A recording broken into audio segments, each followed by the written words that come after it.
딱 1년 전이지요.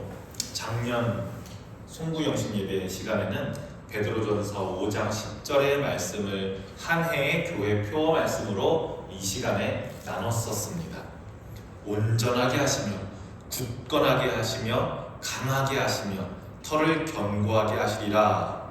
이 말씀이 당시에는 우리 교회에 필요한 말씀이라고 생각했었기 때문입니다.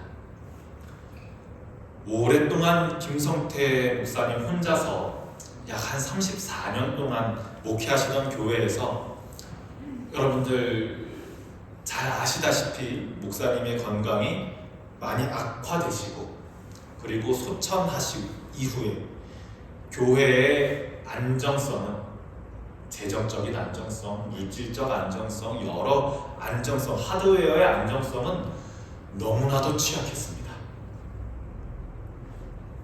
그래서 저와 제 아내 임담비 사모랑 거의 6개월 동안은 교회에 고정 지출되는 비용들을 샅샅이 찾아내서 중요도가 떨어진다고 판단되는 구독 이런 것들은 모두 다 쳐냈던 것 같습니다.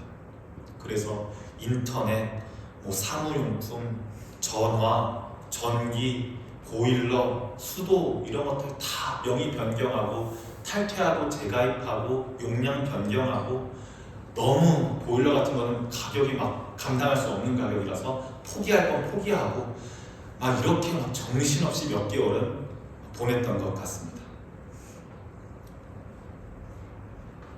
그런데 그렇게 해도 제가 월급을 받을 수가 없는 거예요. 그렇게 다 잘라내도. 그래서 2개월 월급 받는 건 미뤘다가 지금 받으면은 다음 달 이자는 안 되겠다. 이번 받으면 다음 달 이자는 안 되겠다. 이렇게 해서 이 취약한 이거를 어떻게 감당해 나가야 되나 그랬었던 기억이 납니다. 물론 지금은 그렇지 않습니다. 그래서 털을 견고하게 하시리라 이 말씀을 붙들었던 것 같습니다. 내년에도 이렇게 송구영신 예배 드릴 수 있어야 할 텐데 하는 생각과 함께 그랬던 것 같습니다. 그런데 하드웨어만 불안정했던 건 아닙니다. 소프트웨어, 그러니까 소프트웨어는 하드웨어가 교회 건물, 재정, 물질 이런 거라면 소프트웨어는 저의 목회적 역량이겠지요. 저의 목회적 역량도 너무 취약했습니다. 한국교회 목회자가 성장하고 배우는, 그러니까 전도사님이 되고 목사님이 되고 이런 순서들이 지금은 어느 정도 거의 정형화되어 있거든요. 일반적인 겁니다. 일반적으로는 20대에 어린이 사역을 배우고 30대 초중반 정도 나이가 되면 청소년 사역 혹은 몇몇 소수들은 대학생들 사역을 하게 되고 30대 후반, 40대 초반이 되면 이제 남자 교육자들은 거의 대부분 이제 기혼자가 되면 청년 사역을 계속해서 집중적으로 하든지 아니면 이제 청년 사역을 벗어나서 성인 교구 사역을 배우게 됩니다. 그러고 나서 이제 40대 후반에서 50대 초반 정도가 되면 부목회를 계속 할 건지 아니면 이제 부목회 자리를 떠나서 담임 목회를 할 건지 이제 결정하게 됩니다. 굉장히 단순화해서 말씀드렸지만 대략적으로 이렇게 정형화되어 있습니다.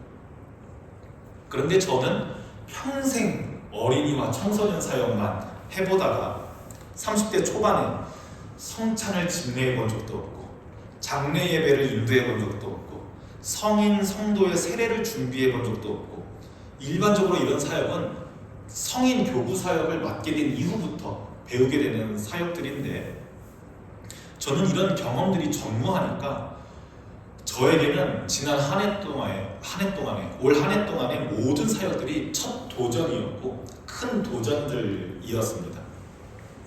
이렇게 교회 하드웨어도 불안정하고 소프트웨어도 불안정한 이런 상황 속에서 털을 온전하게 하시며 견고하게 하시리라 이 말씀이 참으로 필요했고 그 말씀을 저는 붙잡았던 것 같습니다.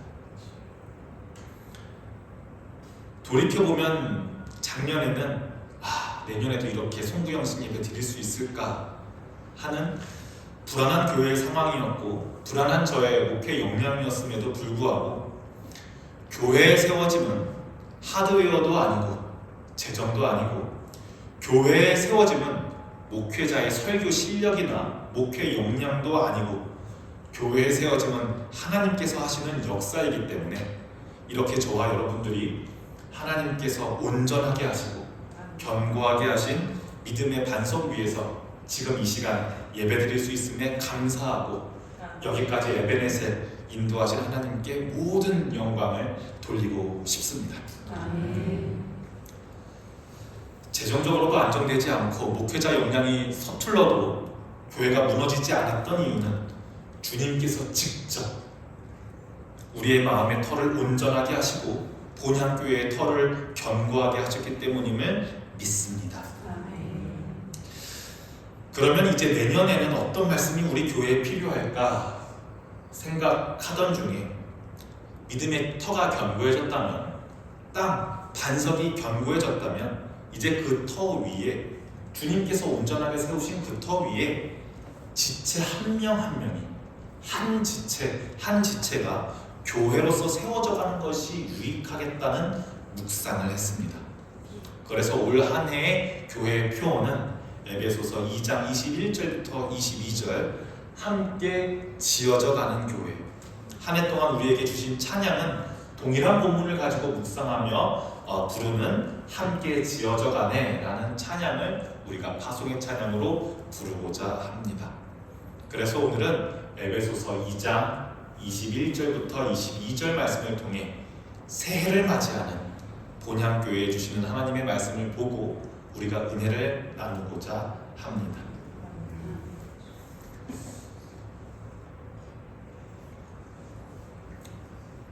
신약 성경에 등장하는 고린도와 에베소, 에베소와 고린도는 굉장히 큰 대도시였음을 우리 서울처럼 런던처럼 도쿄처럼 큰 도시였음을 말씀드렸던 적이 있습니다. 런던에 사는 사람들은 빅벤을 자랑합니다. 파리인들은 무엇을 자랑하겠습니까? 그렇죠. 에펠타워를 자랑스러워합니다. 이집트인들은 피라미드를 자랑스러워하는 것처럼 에베소인들은 세계 7대 불가사의이기도 한 웅장한 아르테미스 신전을 자랑스러워했습니다.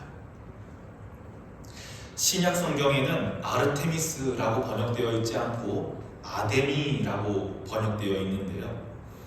에베소 교인들은 이 아시아에서 가장 아름답고 가장 크고 가장 값비싼 대리석 기둥과 가장 최신식 건축 기법, 그리스 로마 양식의 건축 기술이 사용된 이 성전이야말로, 이 아데미 신전이야말로 하나님께 영광 돌릴 수 있는 진정한 성전 아니겠냐고.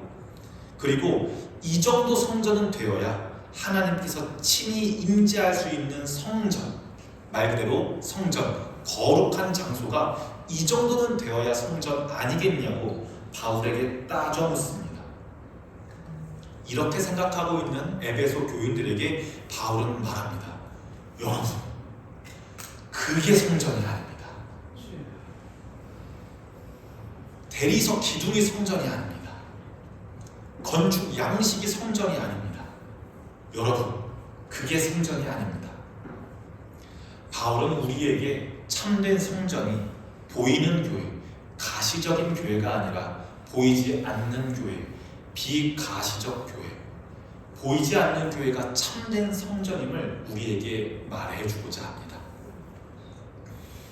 아르테미스 신전이라고 하는 거대한 인간의 업적이 아니라 하나님께서 친히 지으신 영적인 건축물로서의 교회를 에베소 교회 성도들에게 말해주고 싶었습니다. 에베소인들에게 성전은 우리가 직접, 우리 사람이 직접 기둥 하나하나 깎은 건물이지만 바울에게 성전은 그것이 아니었습니다. 바울에게 성전은 성도 한 명 한 명이 산 돌이 되어서 살아있는 돌이, 살아있는 벽돌이 되어서 예수님이라는 모퉁이 돌 안에서 함께 지어져가는 동적인 과정이라고 생각했습니다. 그래서 이미 지어진 것이 교회가 아니라 지어져 가고 있는 역동적인 과정이 그것 자체가 곧 성전이라고 바울은 정의합니다.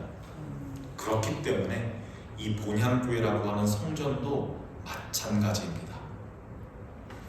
과거에 주안동에 있었던 그 건물이 본향교회가 아니라 연수구 청학동에 있었던 그 상가 건물이 본향교회가 아니라 지금 여기 있는 큰 시멘트 건물이 본향교회가 아니라 예수라고 하는 모퉁이 돌 안에서 살아있는 벽돌들, 그러니까 여러분 한 분 한 분이 지체가 되어 그 지체들이 연결되어 함께 지어져가는 것이 참된 본향교회인 줄로 믿습니다. 저는 그래서 여러분들께서 한 해 동안 이 표 말씀을 깊이 여러분들 속으로 묵상하시면서 특히 22절의 가장 마지막 문장, 22절의 가장 마지막 문장을 유심히 관심 있게 보시기를 권합니다. 이 마지막 문장을 보니 함께 지어져 가느니라, 마지막 문장을 보니 성전은 과거형이 아닌 것 같습니다. 이미 건물로서의 본향교회는, 가시적 교회로서의 본향교회는 2000년대 초중반에 다 지어졌습니다. 그러나 신앙은 완성이 아니라 과정이 있습니다. 성전은 언제나 지어져 가고 있는 중입니다. 하나님께서는 지금도 본향교회를 세워가고 있는 중이시기 때문에 성전은 과거형이 아니라 현재 진행형입니다. 이렇게 교회의 시제가 과거형이 아니라 미래형이 아니라 현재 진행형인 것을 우리가 보았는데요. 또한 우리가 함께 지어져 가느니라 라는 문장의 수태를 보니 이 문장이 능동태입니까? 수동태입니까? 능동태예요. 우리가 뭐예요? 우리가 짓는 거예요? 아니죠. 능동태가 아니죠. 우리는 지어져 가는 겁니다. 교회는 우리가 세우는 것이 아닙니다. 내가 세우는 것이 아닙니다.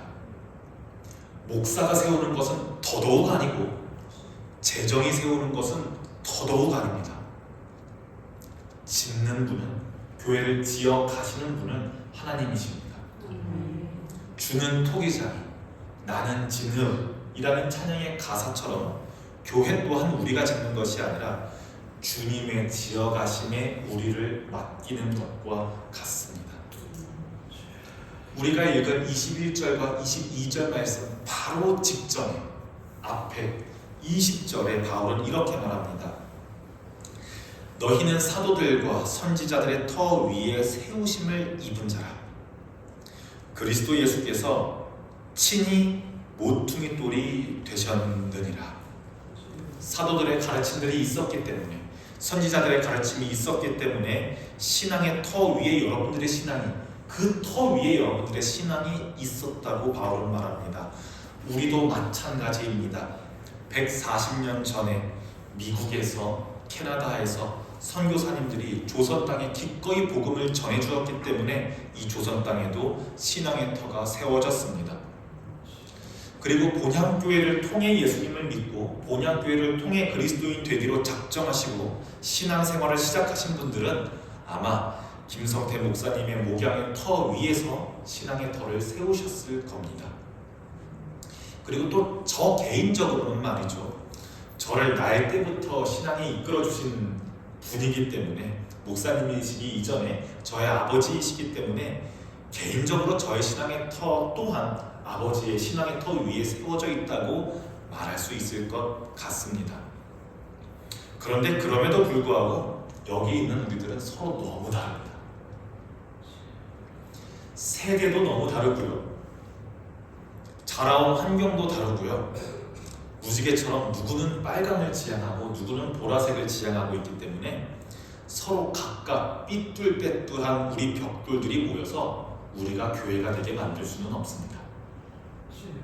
그런데 우리 사진에서 보이시는 것처럼 예수님께서 친히 이쪽 돌과 저쪽 돌을 만나게 해주는 모퉁이 돌이 되심으로, 주님께서 모퉁이 돌이 되심으로 오늘 본문 말씀을 연결해서 제가 읽습니다. 그리고 이제 우리가 그 안에서 건물마다 서로 연결하여 주 안에서 성전이 되어 가고, 여러분들도 성령 안에서 하나님이 거하실 처소가 되기 위하여 그리스도 예수 안에서 함께 지어져 가는 줄로 믿습니다. 예수님께서 모퉁이 돌이 되어주셨고, 여러분들 한 명 한 명이 살아있는 교회의 살아있는 벽돌과도 같다면 서로 생각이 달라 삐쭉빼쭉하고 모양도 안 맞고 어긋날 수밖에 없는 우리 성도들을 있게 해주는, 교통케 하시는 성령님께서 하시는 사역은 아마 우리 벽돌들을 시멘트 발라서, 서로 원래 모양이 맞지 않는데 색깔도 다르고 성향도 다르고 너무나도 다르기 때문에 맞지 않는 우리를 서로 맞닿을 수 있게 해주는 성령님의 사역은 시멘트를 발라주는 역할과도 같을 겁니다. 저는 새로운 한 해에는 예수님을 모퉁이 돌로 삼고 성령님께서 한 명 한 명 지체들을 시멘트 칠하셔서 이 벽돌과 저 벽돌을 이어주시고 벽돌 하나하나가 조금씩 늘어나면서 교회를 주님 안에서 성장케 하시고 교회를 주님 안에서 부흥케 하심의 비전을 바라봅니다. 그러나 벽돌 하나하나가 늘어나는데 교회가 부흥하고 성장하고 성전으로서 세워져 가면은 언제나 늘 예외 없이 방해꾼이 있습니다. 우리 에스라와 느헤미야를 읽을 때, 포로에서 복귀할 때 방해꾼 3명을 보았던 것이 기억나시죠? 산발랏, 도비야, 겟셈과 같은 방해꾼들이 늘 성전을 짓는데, 늘 성벽을 재건하는 데 방해했던 것처럼 우리 안에 정죄함이, 나에게 성령님께서 바르시는 시멘트가 잘 굳어서 다른 벽돌과 접붙여지는 것을 무수히 방해하는 것을 경험하실 겁니다. 아마 교회가 성장하게 되면요, 교회가 부흥하게 되면요, 여러분들의 신앙생활이 불편해지실 겁니다. 낯선 사람들이 많아지고요, 낯선 사람들이 하나둘 늘어나고요, 내가 교회에서 당연히 여기 앉을 수 있었는데, 이 자리는 내 자리였는데 몇 시쯤 와서 몇 시쯤 가는 게 내가 당연히 교회에서 누리던 것이었는데 그것들을 포기해야 하는 순간들이 오실 겁니다.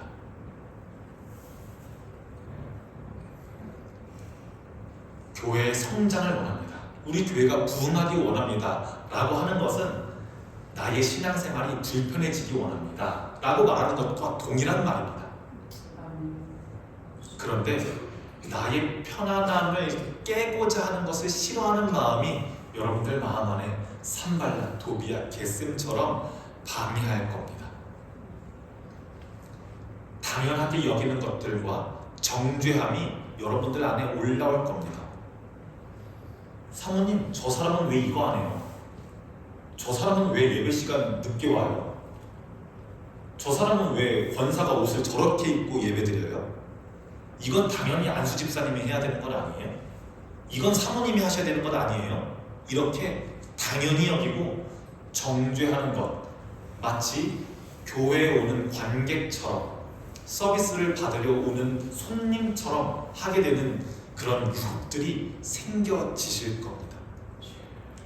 이렇게 성도 한 성도들이, 벽돌들이 시멘트로 접붙여지지 못하게, 모퉁이돌 옆에 쌓이지 못하도록, 굳건한 벽이 되지 못하도록 사탄은 방해할 겁니다. 여러분, C.S. 루이스의 스크루테이프의 편지라고 하는 책을 아시는지요? C.S. 루이스는 나니아 연대기라고 하는 큰 소설로, 그리고 순전한 기독교라고 하는 기독교 에세이로도 잘 알려진 사람인데요. 스크루테이프의 편지라는 책은 그것들보다는 덜 알려져 있지만 굉장히 유익한 책입니다. 이 제목 스크루테이프는 악마입니다. 악마인데 실적이 좋은 악마예요. 악마한테 실적이 좋다는 건 무슨 말이에요? 신앙이 있던 사람들을 신앙을 버리게끔 하면은 실적이 추가되는 거거든요. 꽤나 실적이 좋은 중견급 이상의 악마가 이 스크루테이프입니다. 스크루테이프가 이제 조카가 막 견습 악마가 되었거든요. 하나님을 열심히 믿는 사람들의 신앙을 버리게 하는 게 이 조카한테는 너무 어려운 거예요. 그러니까 이 스크루테이프 삼촌이 조카 웜우드라고 하는 견습 악마에게 조카야, 내가 알려줄게. 내가 어떻게 해야 저 환자들, 신앙을 가지고 있는 사람들이 환자거든요. 환자들을 병에 낫게 해주는 게 이 악마들의 일이에요. 내가 저 환자들 신앙을 잃게 하는 방법을 잘 알려줄게 하면서 쓴 책이 이 스크루테이프의 편지라는 책입니다. 이제 그 삼촌이 조카에게 이렇게 자신의 기술을 알려줍니다. 얘야, 그 신자가 교회 가면 그 신자의 시선이 그에게 고정되지 않도록, 여기서 그는 하나님입니다. 그에게 고정되지 않도록 옆에 있는 사람들에게 시선을 고정시키게 하면 쉽단다. 기도를 유난히 시끄럽게 하는 사람이 신경 쓰이게 만들어라. 찬송을 부를 때 음정이 틀리는 사람이 신경 쓰이게 만들어라. 삐걱삐걱거리면서 구두 소리 내며 들어오는 사람들을 신경 쓰이게 만들어라. 그리고 마지막에 이렇게 결정타를 날리면 된다. 이게 무슨 교회야?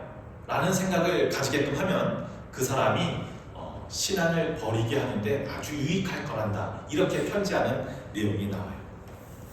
이렇게 사탄은 우리로 하여금 하나님의 영광을 보지 못하게 하고 옆 사람의 같은 지체들의 허물을 보게끔 만듭니다. 사탄이 여러분들에게 굉장한 이단의 교설을 알려주는 것이 아닙니다. 이단의 교리를 여러분들에게 알게 함으로써 신앙에서 멀어지게 하는 것이 아닙니다. 성령이라고 하는, 제가 아까 시멘트라고 표현했는데 성령이라는 시멘트가 발라져야 할 우리 마음에 냉소라고 하는, 비교라고 하는, 정죄라고 하는 모래를 섞는 겁니다. 그래서 성도 한 명 한 명이 접붙여지지 못하게끔 하는 거예요.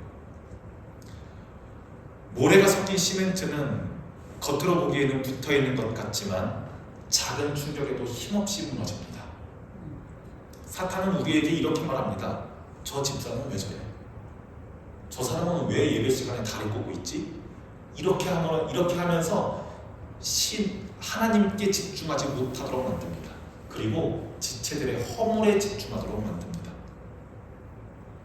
이것이 바로 현대판 산발라, 도비아, 게셈의 방해가 이런 모양일 겁니다. 그들은 우리가 함께 지어져가는 꼴을 보지 못합니다. 이제 말씀을 마치려고 합니다. 2026년을 시작하는 본향교회 성도 여러분, 그 방해에 걸려 넘어지지 마시고 예수의 이름으로 선으로 악을 싸워 이기시기 바랍니다. 서로의 허물을 드러내기보다는 덮어주시고 나보다 남을 더 낮게 여기시고 낯선 지체를 위하여서 여러분들의 편안함을 기꺼이 포기하십시오. 기꺼이 불편해지십시오. 기꺼이 겸손해지시고 기꺼이 낮아지십시오. 낯선 지체 또한 교회의 한 부분으로서, 한 벽돌로서 접붙여질 수 있도록 기도하고 환대하고 맞이해 주십시오. 그리하여 여러분들 한 분 한 분이 본향교회에 살아있는 벽돌로서, 요긴하게 살아있는 돌로서 함께 성전으로 지어져가는 한 해가 되기를 주님의 이름으로 축복합니다. 기도하겠습니다.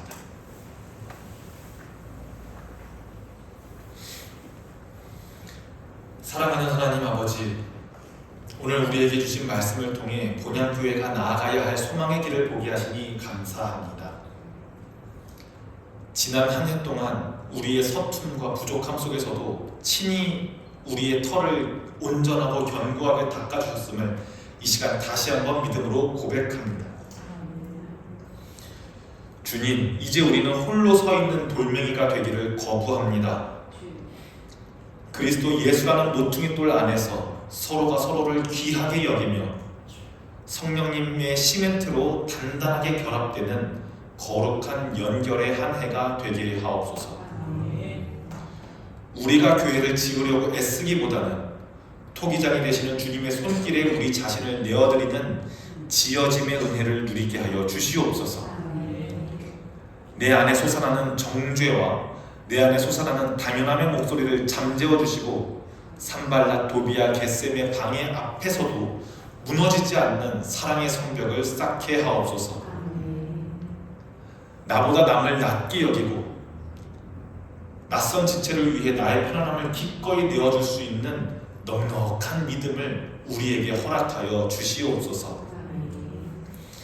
2026년 한 해 동안 우리 본향교회가 하나님의 기쁘시게 거하시는 아름다운 처소로 지어져 갈 때 우리 성도들의 삶 또한 주 안에서 날마다 새로워지는 축복을 누리게 하여 주시옵소서.